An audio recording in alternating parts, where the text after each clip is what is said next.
Olá pessoal, bom dia! Sejam bem-vindos a mais uma aula do EBD e hoje nós damos continuidade à nossa série de estudos, O Seu Herói de Cada Dia.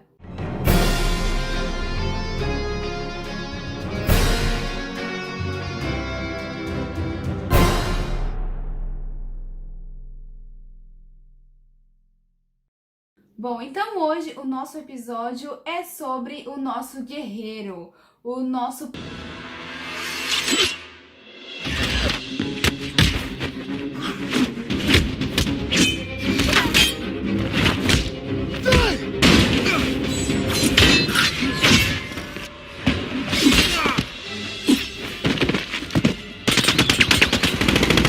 Pantera Negra. Wakanda pra vocês, gente. Wakanda pra sempre. Bom, pessoal, vamos ver um pouquinho o perfil, então, do nosso herói? O nosso herói, então, é o T'Challa. O T'Challa, então, ele é o novo líder, então, desse país, o Wakanda. Ele tornou-se, então, o líder do seu povo, logo depois que o seu pai morre, depois de um atentado contra a vida dele. Pois é, T'Challa então se vê então liderando aquele povo e para isso ele teve que passar por uma série de provas, digamos assim, para ele virar o líder então do seu povo. E com essa responsabilidade ainda de virar o líder do seu povo lá de Wakanda, então o T'Challa ele ganha então esse poder que é o poder do Pantera Negra e misturado então com a sua arma, né, que é a sua roupa, ele se torna então o Pantera Negra. A roupa dele é de um metal muito importante, um metal muito usado lá em Wakanda. Wakanda ela é conhecida, é muito rica por conta desse metal, que é o Vibranium. Vocês conhecem o Vibranium? O Vibranium é o mesmo material do escudo do nosso Capitão América. Então, Wakanda ela se torna esse país muito rico, muito desenvolvido tecnologicamente, economicamente por conta do Vibranium. E T'Challa passa por várias situações, como Pantera Negra, para poder proteger o seu país, proteger o seu povo, então, de vários problemas externos. Mas o que a gente vê, então, no filme Guerra Infinita é quando T'Challa traz a guerra para dentro do seu país. E é uma situação que o resto do povo do planeta Terra nunca vai saber, porque foi uma guerra que se passou ali em Wakanda. Wakanda é fortemente controlada, as pessoas não conseguem chegar até lá por meios normais, digamos assim. Então ninguém nunca vai saber dessa batalha que aconteceu em Wakanda. E é uma coisa que a gente não vai conseguir nunca agradecer, digamos assim, porque ninguém nunca vai saber o que aconteceu em Wakanda. E essa atitude, então, do T'Challa, ela faz me lembrar de algumas situações das nossas vidas.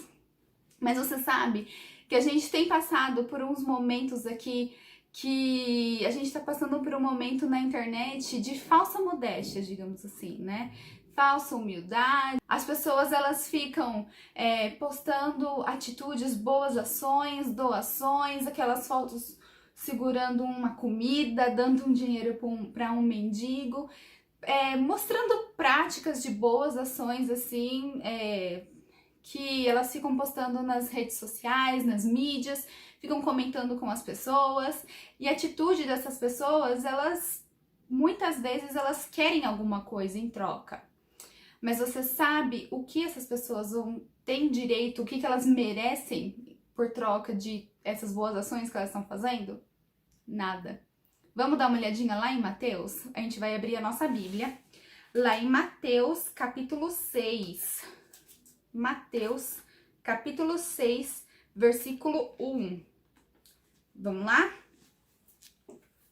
Tenham cuidado de não praticarem os seus deveres religiosos em público a fim de serem vistos pelos outros. Se vocês agirem assim, não receberão nenhuma recompensa do Pai de vocês que está no céu. Tenham cuidado de não praticarem seus deveres religiosos em público a fim de serem vistos pelos outros. Então, aqui na Bíblia já diz: Não façam essas coisas, essas práticas religiosas, as suas boas ações para mostrar para as outras pessoas. Não faça isso em público, porque você não vai receber nada em troca, porque você já está com uma intenção errada. Sabe, é nosso dever como povo de Deus, como cristãos, demonstrar o amor de Cristo através das nossas ações. Mas quando elas têm alguma intenção atrás, quando nós nos orgulhamos e nós fazemos isso para nos sentirmos bem, aí a gente já perde a essência da nossa boa ação. A nossa boa ação, ela se torna vazia e ela deixa de agradar a Deus por essa situação. Vamos continuar lá em Mateus 6, versículo 2 a 4. Eu vou ler aqui com vocês e depois a gente vai fazer uma pequena modificação neles. Ó, na Bíblia está escrito assim: quando você der alguma coisa a uma pessoa necessitada, não fique contando o que fez, como os hipócritas fazem nas sinagogas e nas ruas. Eles fazem isso para serem elogiados pelos outros. Eu afirmo a vocês que isso é verdade. Eles já receberam a sua recompensa. Mas você, quando ajudar alguma pessoa necessitada, faça isso de tal modo que nem mesmo seu amigo mais íntimo fique sabendo do que você fez. Isso deve ficar em segredo, e o seu pai, que vê o que você faz em segredo, lhe dará a recompensa. Agora a gente vai ler mais ou menos para os dias de hoje, que você vai ver que faz muito sentido. Ó, lá no versículo 2. Quando você der alguma coisa a uma pessoa necessitada, não fique publicando o que você fez, como os hipócritas fazem no Facebook ou no Instagram. Eles fazem isso para receberem curtidas pelos outros. Eu afirmo a vocês que isso é verdade. Eles já receberam a sua recompensa. Viu só como as coisas elas ficam nos nossos dias de hoje? Elas podem vir para a nossa realidade? Então essa falsa modéstia, pessoal, ela não agrada a Deus. Aqui na Bíblia está dizendo que quando a gente faz as coisas em segredo, quando a gente faz pela ação de fazer as coisas certas, de fazer o bem para outra pessoa, o nosso Pai, que conhece todas as coisas, conhece o nosso coração e conhece a nossa mente, nos recompensará. E não há nada que a gente possa fazer aqui na Terra, alguma coisa que a gente acha que a gente está fazendo para ganhar alguma recompensa nos céus, para ganhar a vida eterna, não há nada que nós possamos fazer para conquistar essa vida eterna. Nós somos totalmente indignos, não há nada que a gente faça que possa ganhar uma estrelinha, uma coroinha no céu. Não há nada que a gente possa fazer. Não adianta fazer quantas boas ações a gente queira fazer. Com essa intenção, a gente nunca vai agradar a Deus e com certeza não vai conquistar a vida eterna com isso. Bom, mas é por isso então que a fé e as obras, elas precisam andar juntas. Uma fé sem obras, ela também é totalmente morta. Vamos dar uma lidinha lá na parábola do bom samaritano? A gente vai ler Lucas. A gente vai abrir a nossa Bíblia em Lucas capítulo 10, de 25 a então 27. Bom, um mestre da lei se levantou e, querendo encontrar alguma prova contra Jesus, perguntou: Mestre, o que devo fazer para conseguir a vida eterna? Jesus respondeu: O que as escrituras sagradas dizem a respeito disso? E como é que você entende o que elas dizem? O homem respondeu: Ame o Senhor, o seu Deus, com todo o coração, com toda a alma e com todas as forças e com toda a mente. E ame o seu próximo como você ama você mesmo. A sua resposta está certa, disse Jesus. Faça isso e você viverá.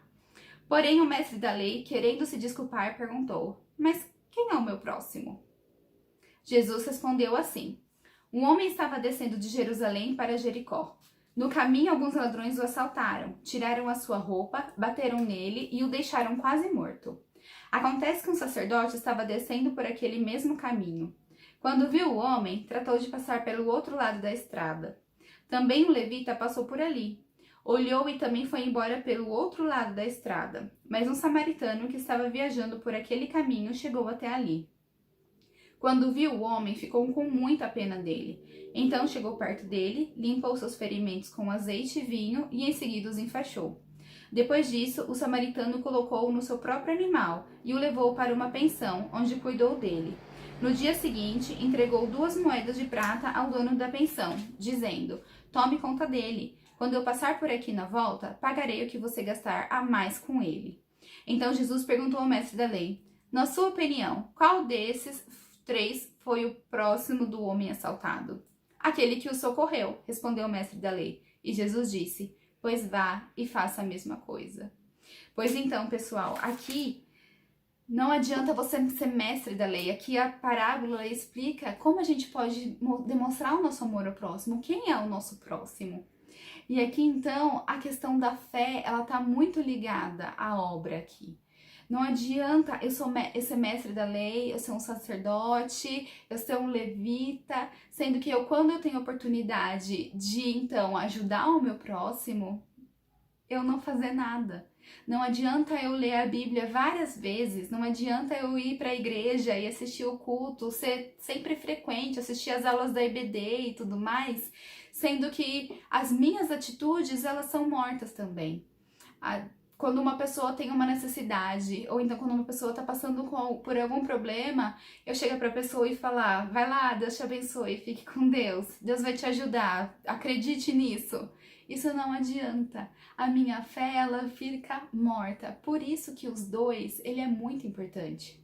Quando nós temos o Espírito Santo de Deus, o amor de Deus, ele transborda o nosso coração, e aí a nossa fé que nós temos, ela começa a mostrar naturalmente as nossas obras. Vamos abrir a nossa Bíblia lá em Hebreus, para a gente ver então o que a Bíblia nos diz a respeito da fé. Lá em Hebreus, capítulo 11, versículo 1, diz assim, ó: a fé é a certeza de que vamos receber as coisas que esperamos e a prova de que existem coisas que não podemos ver. Agora lá em Tiago, capítulo 2, versículo 26. Vamos ler esse versículo? Portanto, assim como o corpo sem o espírito está morto, assim também a fé sem ações está morta.